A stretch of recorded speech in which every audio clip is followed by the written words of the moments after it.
आचरण में नूतनता आ जाएगी। क्यों भाई, आ जाएगी कि नहीं आ जाएगी? है? भगवान राम ने कहा आप कह रहे हो तो हम रखे देते हैं। लक्ष्मण जी ने कहा भैया आप चरण तो रख रहे हैं, लेकिन रघुवंश की परंपरा तो यही है कि चरण छुआ जाता है, चरण छुआया नहीं जाता है। ऋषियों पर चरण छुआ जाता है। अरे चुप रहो, गुरुजी जैसा कह रहे हैं वैसे करेंगे, परंपरा क्या है। अब ठीक है, गुरुदेव तो कह रहे हैं रखना चाहिए। भगवान राम ने चरण रख दिया। जैसे ही चरण रखा तो न हिली न डुली न बोली। अब सुनो जरा ध्यान से सुनना, बड़ी महत्वपूर्ण बात है। न हिली न डुली न बोली, कुछ नहीं, ज्यों की त्यों पड़ी रही। भगवान राम ने कहा कि चरण रखने पर कोई असर नहीं हुआ, प्रभाव नहीं पड़ा, तो फायदा क्या हुआ कि आपने चरण रखवा दिया? फायदा क्या हुआ? सावधानी से सुनना, कितनी बढ़िया बात कही विश्वामित्र जी महाराज ने। अब सुन लीजिए, विश्वामित्र जी महाराज ने कहा राम चरण भले ही रख दिया, और चरण रखने से न ये हिल रही न डुल रही न बोल रही, दृष्टिपात भी किया, परिवर्तन नहीं हुआ, शब्द भी कान में पहुंच गए, परिवर्तन नहीं हुआ, चरण भी रख दिया लेकिन परिवर्तन नहीं हुआ। इसका मतलब है कि कोई ना कोई बहुत बड़ा रहस्य है, उस रहस्य को समझना पड़ेगा। जैसे मान लीजिए कोई बड़ा फॉल्ट हो, तो आप भले ही तमाम प्रकार से आप प्रकाश लाने की व्यवस्था सोचो, लेकिन जब तक वो फॉल्ट ठीक नहीं होगा, क्यों भाई, तब तक प्रकाश नहीं आ सकता है। चाहे विकल्प में जनरेटर रख दो, जनरेटर भी रखोगे, कहीं से फॉल्ट है तो वो जनरेटर भी गड़बड़ हो जाएगा। हो जाएगा कि नहीं हो जाएगा? जब फॉल्ट समझना पड़ेगा आपको, फॉल्ट है कहाँ, और जिस पॉइंट पर फॉल्ट है उसको ठीक करना पड़ेगा। पहले करना पड़ेगा कि नहीं? पॉइंट समझना पड़ेगा, फॉल्ट है कहाँ। विश्वामित्र जी ने कहा रुको रुको, अभी पावर सप्लाई नहीं हो रही ठीक से, है? नेत्रों से देखा तब भी पावर सप्लाई नहीं हुई, और वाणी से बोले तब भी पावर सप्लाई नहीं हुई, चरण रख दिया तब भी पावर सप्लाई। पावर तो है लेकिन सप्लाई नहीं हो रहा है। पावर तो है लेकिन सप्लाई नहीं हो रही है। आखिर देखना पड़ेगा कि फॉल्ट कहाँ है। आंख बंद हो गई, विश्वामित्र जी की आंख बंद हो गई, और जैसे आंख बंद हुई बोले समझ में आ गया, फॉल्ट समझ में आ गया। भगवान राम ने कहा क्या फॉल्ट है क्या? विश्वामित्र जी ने कहा फॉल्ट यह है कि चरण तो रख दिया लेकिन रज नहीं डाली। चरण रख दिया आपने लेकिन रज नहीं डाली, रज। तो भगवान राम ने कहा कि चरण रख दिया रज नहीं डाली, तो रज नहीं डाली तो क्या हो गया? कहे नहीं नहीं नहीं, रज डालो। ये रज डालना ही कृपा है। क्या है? कृपा। आपने देखा होगा कि जब आपके घर में कोई महात्मा आ जाता है, गुरु आ जाता है, तो आप चरण धोते हो। क्या करते हो? जल्दी बोलो। धोते हो। क्यों धोते हो चरण? इसलिए कि जो इसमें रज होगी ना, वो धोने से ही मिलेगी रज। किससे मिलेगी रज? जल्दी बोलो। धोने से रज मिलेगी। मंदिर में जाते हो, दर्शन करते हो, पुजारी प्रसाद में फल दे देता है, लड्डू देता है, मालपुआ देता है, खीर देता है, जो भी मिष्ठान होता वो देता है, लेकिन संतुष्ट कब होते हो? जब चरणोदक मिलता है। क्यों संतुष्ट कब होते हो? जल्दी बोलो। चरणोदक। और यदि चरणोदक मिल गया आपको, तो आप कहते हो बस पूरा हो गया, सब कुछ मिल गया। मिल गया कि नहीं मिल गया? सब, क्योंकि चरणोदक मिल गया। चरणोदक का अर्थ क्या है? चरणोदक का अर्थ है रज। क्या है? चरण रज। बोलो, है चरण रज की नहीं? मुखोदक का महत्व नहीं है, चरणोदक का महत्व है। जब भी मंदिर में प्रसाद के स्वरूप में रखा जाता है तो वो चरणोदक ही होता है, मूल होता है। वो होता है कि नहीं होता है? क्या होता है? मूल होता है। और उसमें मूलता यही है कि वो रज है भगवान की।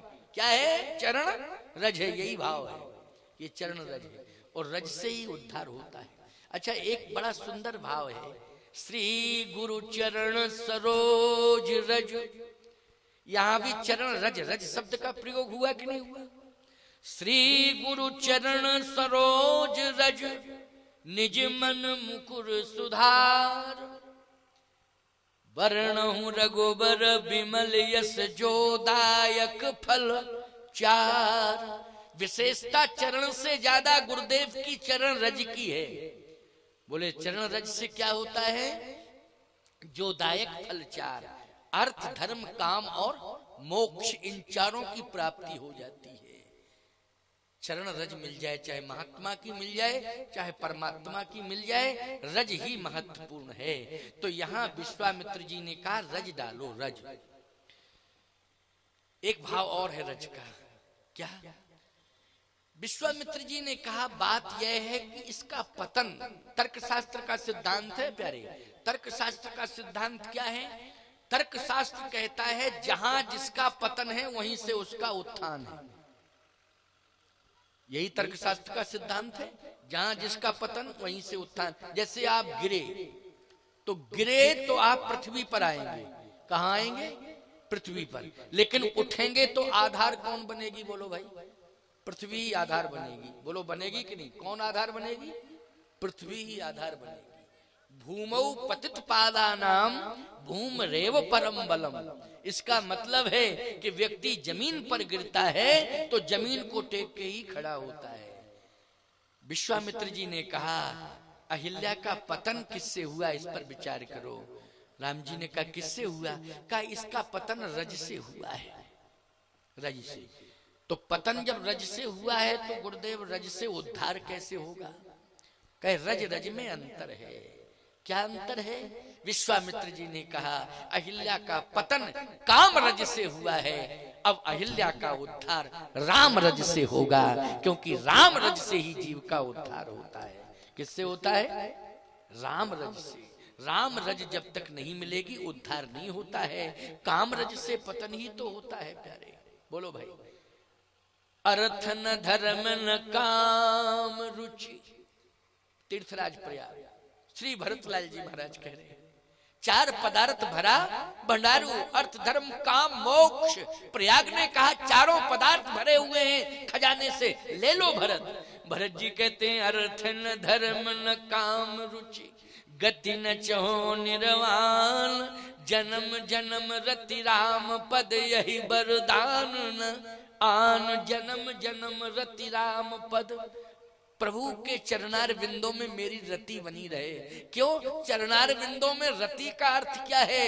बोले चरणार बिंदों में मेरी रति होगी तो निश्चित है मुझे रज मिलती रहेगी, और रज मिलती रहेगी तो मेरा उद्धार हो जाएगा, मेरा कल्याण हो जाएगा रज से। इसलिए भरत जी ने भी चरण रेख रज नेलन लावहीं, और रघुबर मिलन सरिस सुख पावहीं। भरत जी ने भी जहां जहां भगवान के चरण पड़े थे उस रज को उठाया, मस्तक पर लगाया और कहा प्रभु बस अब मेरा उद्धार हो जाएगा। तो बोलो भरत जी ने भी जो अनुभव किया है अपने उद्धार के लिए, वो माध्यम किसे बनाया है? जल्दी बोलो। रज को, चरण रज को माध्यम बनाया है। अहिल्या का भी उद्धार हुआ है तो किससे हुआ है? बोले चरण रज से। अच्छा मैं एक बात आपको बताऊं, केवट ने भी भगवान से क्या मांगा था? बोलो, भगवान का दर्शन तो हो ही गया था केवट को। भगवान ने केवट को देखा, केवट ने भगवान को देखा। बोलो देखा कि नहीं देखा? लेकिन केवट संतुष्ट नहीं हुआ। जब संतुष्ट नहीं हुआ तो भगवान ने कहा क्या बात है, अपने मन की बात तो बताओ, क्लियर बताओ, क्लियर बात क्या है? तो केवट कहता है जो प्रभु पार अवस गाचहु, तो मोहि पद पदुम पखारन कहू। ये नहीं कहा कि चरण स्पर्श करने की अनुमति मिल जाए, बस मैं आपका चरण स्पर्श कर लूं तो मेरा काम बन जाएगा। ना ना ना, मोहि पद पदुम पखारन कहू, आप चरण धोने की अनुमति दें मुझे। तो धोने का मतलब क्या है? बोलो संकेत रज के लिए मिल रहा है कि नहीं मिल रहा है? किसके लिए संकेत मिल रहा है? चरण रज के लिए। जो प्रभु पार अवश्य गाचहूं, ओ मोहि पद पद्म पखारन कहूं। और सुन लो मेरी बात को भैया, महाराज श्री जनक जैसा ज्ञानी ब्रह्म ज्ञानी कौन होगा, लेकिन जनक जी भी कहते हैं थोड़ा सा चरण धो लूं, आपके चरण धो लूं। भगवान ने कहा नहीं नहीं नहीं, आपका आदर जो है हमारे गुरुदेव करते हैं वशिष्ठ जी महाराज। देखो ब्रह्म ज्ञान की जब पाठशाला लगती है ना मिथिला में, तो कौन कौन विद्यार्थी बैठते हैं पढ़ना। योग वशिष्ठ में स्वयं वशिष्ठ जी महाराज ने इस बात को कहा है कि मैं ब्रह्म ज्ञान को समझने के लिए जनकपुर जाता हूं, क्योंकि जनक जैसा ब्रह्म ज्ञानी कोई दूसरा नहीं है दुनिया में। इसलिए ब्रह्म ज्ञान को समझने के लिए मैं जिज्ञासु बन करके जनकपुर जाता हूँ। गर्ग जी, गौतम जी, कपिल जी, कणाद जी, पराशर जी, शतानंद जी, ये सभी ब्रह्म ज्ञान के जिज्ञासु हैं, लेकिन जाते कहाँ हैं जिज्ञासा शांत करने के लिए? मिथिला में जाते हैं। और महाराज श्री जनक ऐसा ब्रह्म ज्ञान पर उपदेश देते हैं कि ये सभी संत जो है संतुष्ट हो जाते हैं। तो भगवान राम ने कहा नहीं नहीं नहीं नहीं, ये आप क्या कर रहे हो, हमारे गुरुदेव भी आपसे ज्ञान ब्रह्म ज्ञान लेने आते हैं वशिष्ठ जी महाराज, तो आप ये क्या कर रहे हो? कहा नहीं नहीं, वो ठीक है, मैं ब्रह्म ज्ञानी हूं, लेकिन मुझे अपना उद्धार चाहिए। क्या चाहिए? उद्धार चाहिए। तो शास्त्र ने आपका उद्धार नहीं कर पाया, आप तो शास्त्र वेदता हैं, शास्त्र ने आपका उद्धार नहीं कर पाया। आप विश्वास नहीं कर रहे हैं कि शास्त्र से मेरा उद्धार हो जाएगा, आप विश्वास नहीं कर रहे हैं ब्रह्म ज्ञान से आपका उद्धार हो जाएगा, आप विश्वास नहीं कर रहे हैं कि आप बहुत बड़े योगी हैं, बहुत बड़े योगी थे, तो आपका योग से उद्धार नहीं हो जाएगा। महाराज श्री जनक ने कहा चाहे कोई योगी हो जाए, चाहे कोई शास्त्र वेत्ता हो जाए, चाहे कोई ब्रह्म ज्ञानी हो जाए, जब तक उसे चरण रज नहीं मिल जाएगी तब तक उद्धार होने वाला नहीं है। इसलिए मुझे चरण पखारने दो राम, बाधक मत बनो, मुझे दूर मत हटाओ, आप चरण दो, मैं पखारना चाहता हूँ। और पति चाहता है कि पत्नी का भी उद्धार हो। क्यों भैया, जब गांठ बनती है ग्रंथि बंधन, तो दोनों एक दूसरे के पूरक बन जाते हैं कि नहीं बन जाते हैं? तो पत्नी अगर ये चाहती है कि मेरा पति का उद्धार हो, तो पति भी चाहता है कि मेरी पत्नी का उद्धार हो। बोलो चाहते कि नहीं चाहते? सही बताओ, चाहते हो कि नहीं चाहते हो? अगर पत्नी ने देखा कि कोई संत आ रहा है तो पहले आवाज लगाती है अपने, सुनो जी क्या है, महात्मा जी आए, जल्दी आओ जल्दी आओ। अगर पति ने देखा तो पत्नी को आवाज लगाता है, पत्नी ने देखा तो पति को आवाज लगाती है। क्यों? दोनों एक दूसरे के पूरक होते हैं उद्धार के लिए। अच्छा, यज्ञ वेदी पर सपत्नी के यजमान बन के बैठते हो कि नहीं बैठते हो? बोलो, जिनके पत्नी है वो तो बैठते ही ना होंगे, सपत्नी बैठते होंगे। क्यों भाई, सपत्नी क्यों बैठते हो? इसलिए बैठते हो कि सपत्नी की यज्ञ वेदी पर बैठकर अपना तो उद्धार चाहते ही चाहते हैं, लेकिन यज्ञ भगवान से दोनों प्रार्थना करते हैं कि मेरे बच्चों का भी कल्याण हो, मेरे बच्चों के जीवन में कोई दुख रोग ना आने पावे, मेरे परिवार में किसी भी प्रकार की कोई बाधा ना आने पावे। बोलो, पति पत्नी में एक ही प्रार्थना करते हैं? पति के पत्नी के दोनों करते हैं? जल्दी बोलो, दोनों करते हैं, समान रूप से करते हैं। बोलो, यही भाव है कि नहीं? कितना प्रगाढ़ रिश्ता है पति पत्नी का, कितना प्रेम है, अगाध प्रेम होता है पति पत्नी में। बोलो, होता है कि नहीं होता है? इसलिए मैं कहना चाहता हूं, जीवन में महाराज श्री जनक जैसा ज्ञानी ब्रह्म ज्ञानी कहता है कि प्रभु एक मिनट रुकिए, हम आपके चरण धोना चाहते हैं। और सुनैना जी से कहा कि जल्दी आओ मेरे साथ, दोनों मिलकर के चरण धोएंगे, क्योंकि दोनों को उद्धार की जरूरत है और दोनों को रज की जरूरत है। इसलिए तुलसीदास जी ने लिखा, बर बिलोक दंपति अनुरागे, ओ पाए पुनीत पखारन लागे, पाए पुनीत पखारन लागे। महाराज जनक ने, महारानी सुनैना ने, दोनों ने चरण पखारे। इसका मतलब क्या होता है? रज चाहिए उन्हें भी उद्धार के लिए। क्या चाहिए? जहां जहां भी चरण धोए जाते हैं वहां एक ही आकांक्षा रहती है कि अब रज मुझे निश्चित रूप से मिल जाएगी।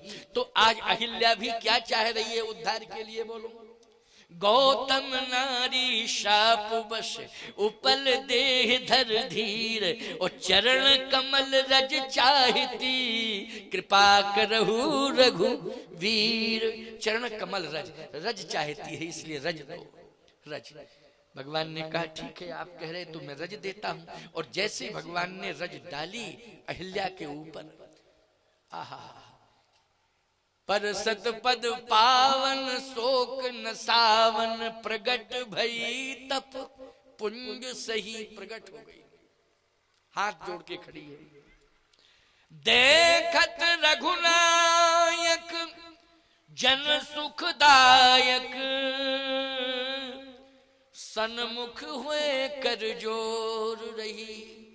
अति प्रेम अधीरा पुलक शरीरा, मुख नहीं आवे वचन कही। वाणी मौन हो गई, दर्शन कर रही है भगवान का। भगवान ने कहा वरदान मांग लो, जो मांगोगी वो मैं दूंगा। क्या चाहिए मांगो मांगो। पति पत्नी में कितना प्रेम होता है, बोलो भाई।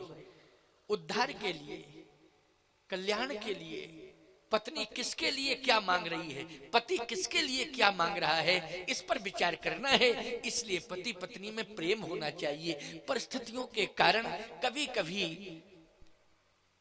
दूरियां हो जाती है। किसके कारण हो जाती हैं दूरियां? परिस्थिति के कारण दूरियां हो जाती हैं। लेकिन परमात्मा से ऐसी प्रार्थना करनी चाहिए कि वो दूरियां समाप्त हो जाए।